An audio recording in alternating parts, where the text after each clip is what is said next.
John. Welcome back to our online community content. If you would, after this episode, go ahead and take a moment and subscribe to our YouTube channel. And you can also visit our website, fccbrazil.org, where you can find all of our podcasts and any other online community content that we post. But most of all, I hope that you find this next presentation inspiring to lead you to a loving Father, a caring community, and a life-changing faith.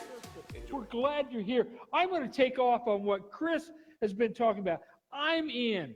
I'm ignited. I'm excited. We've talked about I'm invited.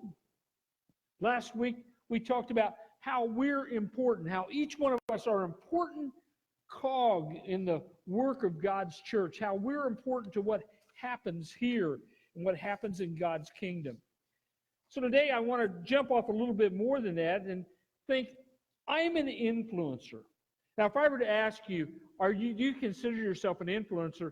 Not many of you would raise your hand. Because we don't picture ourselves as being that powerful influence out in the world that makes a difference. In fact, no matter where you're at in life, you have the ability to influence people. A sociologist did a study and says even the most introverted person in the world, now, you know somebody you can put that tag on. They're the person you talk to, and they kind of hold their head down, and they just kind of, if they could crawl under the carpet, they would do that. That person has the potential to influence 10,000 people in their lifetime. So there's a tremendous amount of power of influence that is placed in each one of our lives, because I don't know too many of those people that consider themselves a total introvert.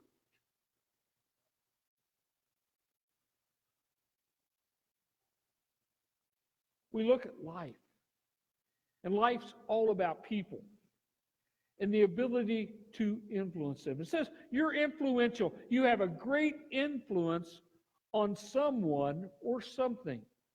The worldly view of it looks at it this way.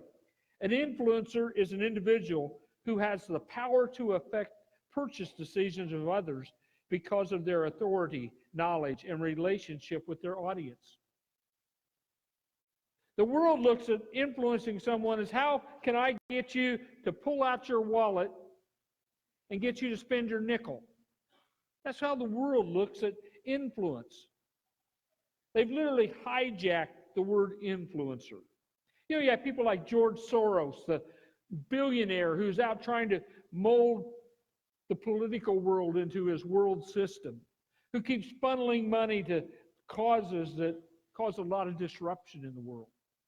You have people on TV who, because of their position, are considered influential. Oprah Winfrey.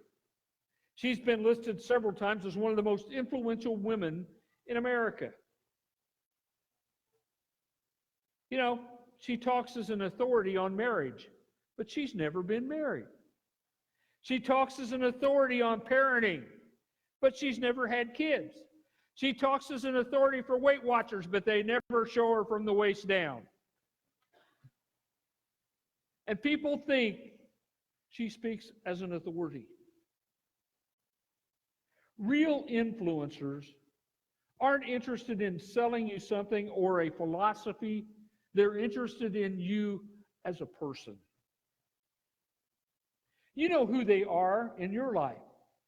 As we think about people who have influenced us, you can go back and you can remember that coach or that school teacher or that neighbor or someone here at church who put their arm around you or said, this is the best way to do this, and they've got you focused in the right direction.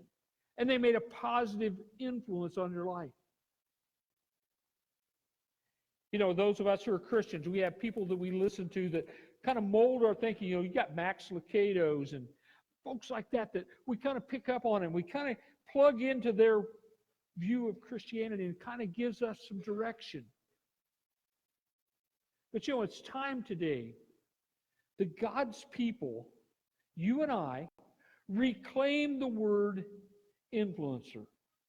It's time we did it, because Jesus tells us that we are to influence the world around it. He says, you're the salt of the earth. You're the light of the world. A town built on a hill cannot be hidden. Neither do people light a lamp and put it under a bowl. Instead, they put it on a stand, and it gives light to everyone in the house. In the same way, let your light shine before others, that they may see your good deeds and glorify your Father in heaven. Our world needs salt and light. Man, it's just like eating green beans without salt. Ugh. It adds that extra flavor. And we're called to influence the world in the same way. We're to be a light in the world because there are people out there wandering around in the dark who need someone and something to focus on so that they can get their lives in order. Kind of like me. One time as a kid, I was out fishing. And I was down at Center Point, and I walked a log across the lake. And as I hit the other side, the log collapsed in the middle, and there was no way back. And the older gentleman I fished with, we normally said, let's meet at the car at 11 o'clock. We'd fish the banks and fish after dark, and it got to be close to 11, and I thought, well, I can't go back the way I came. But I happen to remember right where we parked the car, they had a dusted-on light. And I could look over the spill banks. As I come up on top of one, I could see probably 0.2 of a mile away that light shining. And I'd go down and I'd fight my way through the briars, and I'd come up on top of another one, and finally, hot and sweaty and prickled and picked and pinched, I made it back to the car. There are people out here in our world. They're looking for you and I to be the light to them, to show their way out of the briar patches of life, out of the predicaments they get in. And Jesus has called us to be salt and light, to season and guide people, to influence them in their way. The problem with the world's view, they start with a platform. We as Christians start with people. Investing our energy and our love and our encouragement in other folks. All of us have a story about people that have walked through their lives. I wouldn't be here today if it hadn't been for a couple influencing my parents to attend First Christian Church in 1959 or 60. I wouldn't be up here today if I hadn't run into a converted barroom musician at Pizza King on North Walnut Street, Jim Hicks. God had gotten in his heart, and we got talking, and he says, hey, would you be interested in playing music with us? So I jumped in and I did it. At that time I was attending Berea Church, and Berea was filled with people who were oddballs from Brazil. Some of you might have fit in that character. There were people who were former drunks, and there were people who were womanizers, and God had done a work in their life, and the church was booming, and they all encouraged me about what God could do in their life. And they encouraged me to go into ministry. That's what encouragement is all about. You see, when we begin to influence those people outside this room, it changes the complete culture and makeup of God's church, because it becomes a place of redeemed people whose Christ has changed their lives. When we are salt and when we're light, we become people of influence.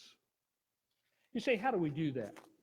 Sometimes we're able to influence someone because they trust us. Like when you're at work and somebody says, hey, can I talk to you about something? Or one of the kids in the neighborhood or a friend, they're showing their trust in you. They're trusting you with something personal. I remember a few years ago, I was at the National Wild Turkey Federation. I have a friend who he's now retired. He used to be a biggie in the outdoor industry. And I was walking down the display hall, and I heard someone call my name. And I looked back in the back corner, and there sitting his typical cheeseburger, sat this individual and said, hey, Mark, I want to talk to you. Come here. Pull up a chair and offers me a cheeseburger. He's real sociable. Man's a millionaire. He says, we're going to build a new church. Said, we're going to spend $250,000. Now you have to understand, the church they were worshiping in was a white frame building with old hard wooden pews. and you could hear anybody walk on the floors, and the floors went like this. They were going to build a new church in this little town in Kentucky. He says, Mark, he says, we're going to build a new church. How much do you think my friend and my partner and I ought to give? Boy, this talk about catching off guard. I wasn't planning on talking about that. I was talking about how to shoot turkeys or something with him. And he asked me that question. I sat there for a few minutes to listen to more of his story. I said, let's go back to the answer. And I looked at him. He developed a trust in me. I shared with him, don't give so much money that it takes faith away from the rest of the people in your church. And he took that answer to heart. You see, when we have trust of people, they ask us things of eternal significance in their life and in the life of others. You know, influence isn't always obvious.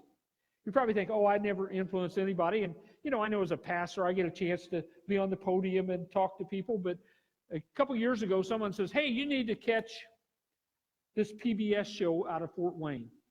So-and-so's on there. Well, they happened to be interviewing a young man who was in his mid-30s at that time, who is a multimillionaire. If you watch TV, the guy who started Dope Clothing, basically an African-American clothing company, said, would you invest with me? And he was his first major investor, and it grew.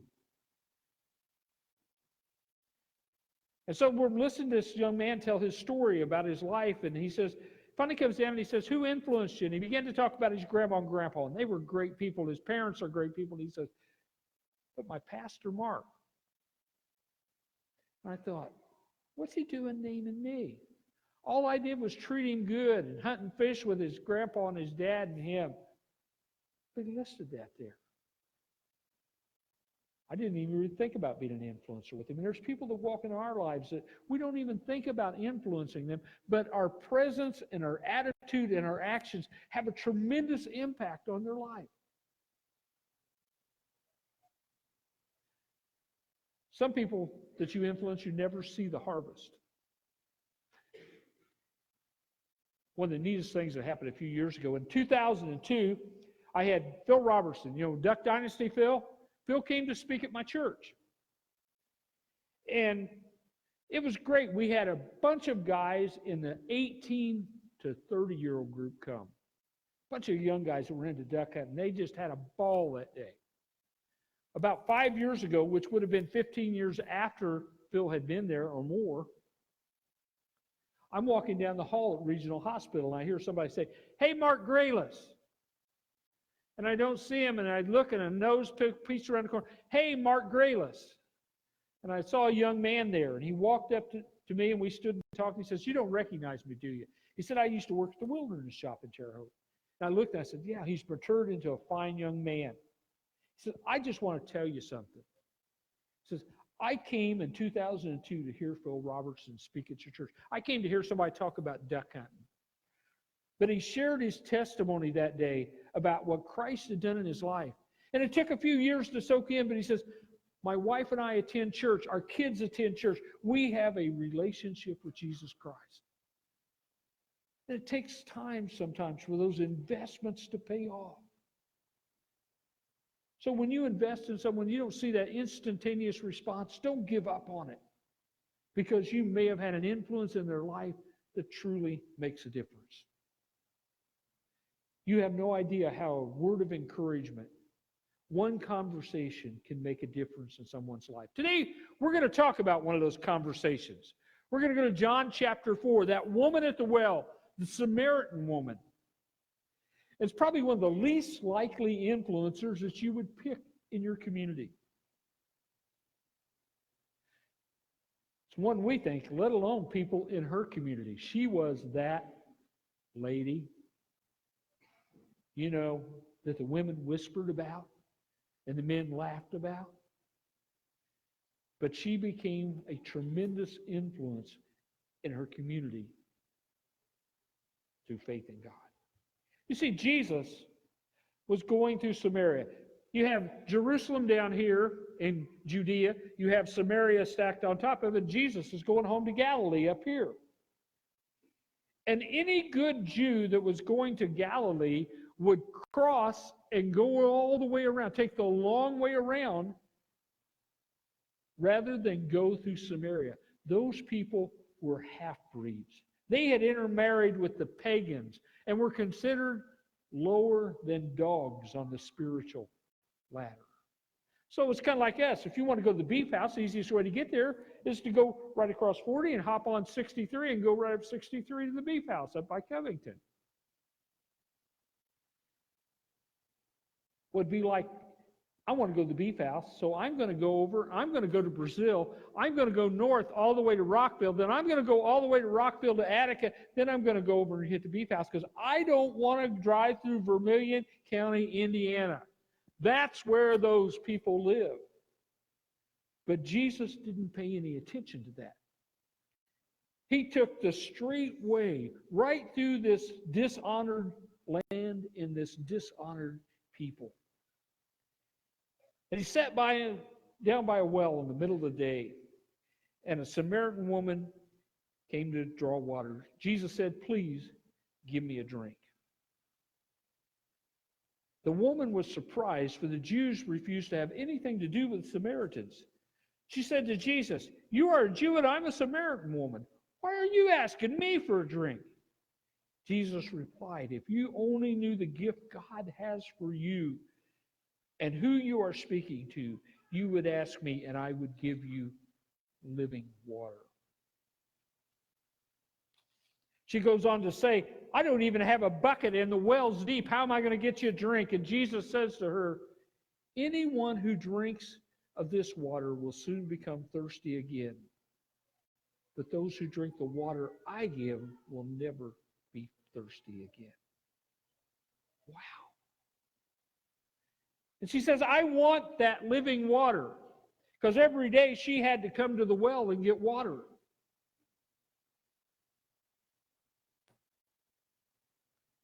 Then Jesus asked her a pretty pointed question.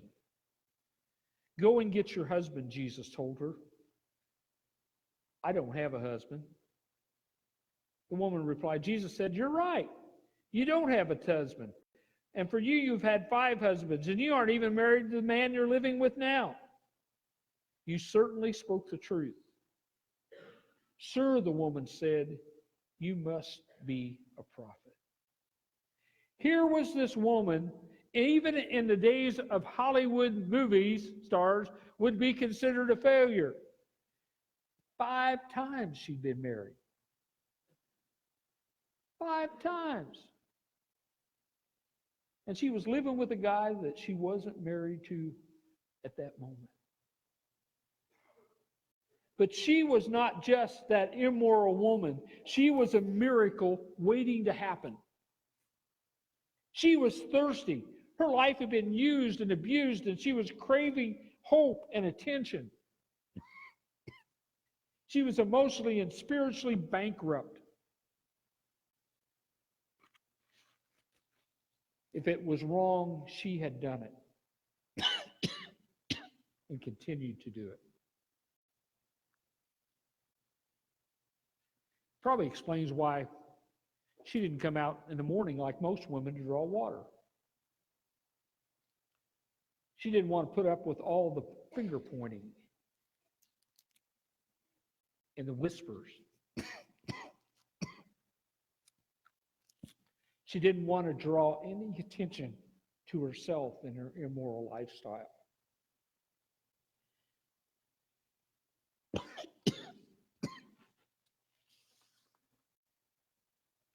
She began to ask herself, why is this man speaking to me? Why is this man giving me value?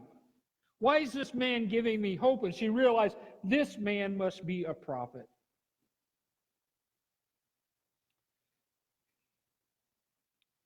Verse 28, it says, a woman put her water jar beside the well and ran back to the village,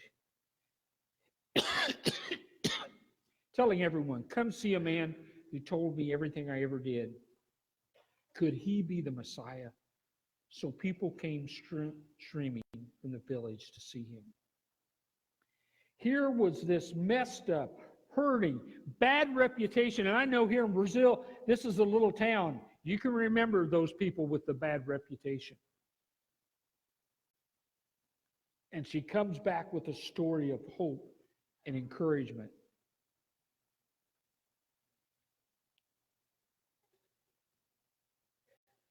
You don't have to have that perfect life to influence someone for Christ. You just have to have the story of what Christ has done in your heart and is doing in your life to transform you and change you. This woman shared her stories. Many Samaritans from the village believed in Jesus because the woman had said, "He told me everything I ever did." When they came out to see him, they begged him to stay in their village. So he stayed 4 days, long enough for many more to hear his message and believe. Who did God use as an influencer in Sychar, in Samaria, in that forbidden land? Did he use the person that had the most likes on their Facebook post? Or someone who has something that's been watched on YouTube 10,000 times? He used a woman whose name is not even recorded. A woman who was searching for love in all the wrong places. A woman who everybody knew her name in town. But he used her. And because of her, a change happened in that village. And it says, many believed. I want to ask you a question. How can we be a dynamic influence in Brazil, Indiana, or wherever you're from?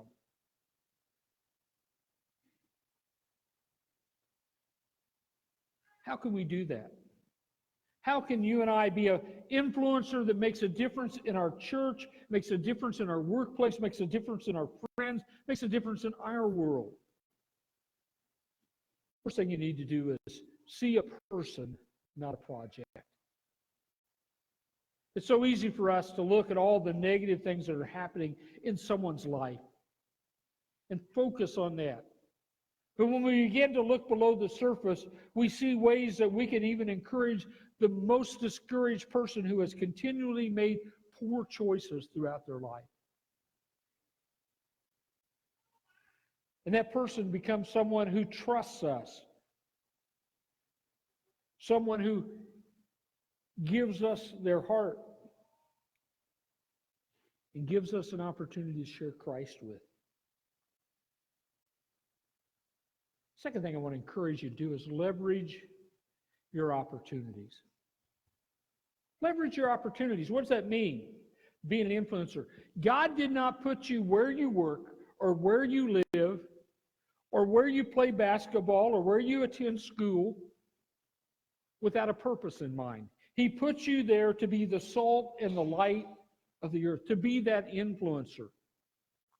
Shared a story during first service. We had a lot more senior citizens there. In my first ministry, I had a lady named Florence. Florence was the retired pastor's wife. He had retired in 1960, and she was still there in 1978 when I came. And very advanced in age, she was very independent. Finally, she had to go to the nursing home. And I let her have a few days to get adjusted. So I went to see her, and I went down the hall and walked in her room very quietly because I wanted to see how things were going. And I said, "Florence, how are things going?" She says, "Mark, I just love it here." Wow, you don't expect to hear that. She says, "You know what? Every day I go out and I have people I pray for here at the nursing home." She saw herself in her mid-80s as an influencer in an environment that most of us dread to even think about. But it changed her life. And I know it changed the lives of people around her that she prayed for and encouraged. Leverage your opportunities. I'll share a story from hunting days. One day I was out hunting and I heard a four-wheeler come barreling down across the field, and this guy didn't look real happy, and so I laid my gun down and he goes, "I thought you were on my place." Well, I wasn't. We began to talk. I just killed him with kindness. He told me once, he said, I don't know why I didn't cuss you out like I do everybody else. But that was like this time of the year, and a wild game dinner was coming up, and I took him down a ticket to the men's wild game dinner. He came to the dinner whenever it was. The next Sunday, he showed up at church. First time he had been there, he was drinking an 18-pack of beer a day. His life was in shambles, and he's still there today. He's married, he's sober, and God's doing a work in his life. I leveraged that moment that made an eternal difference in his life and in his family. All of us have those times that come along, and I want to encourage you, leverage them. Because you don't know how one conversation, one word of encouragement, one expression of love, one handshake, one hug makes you the most influential person to ever walk through that person's life in the name of Christ. Let's pray together.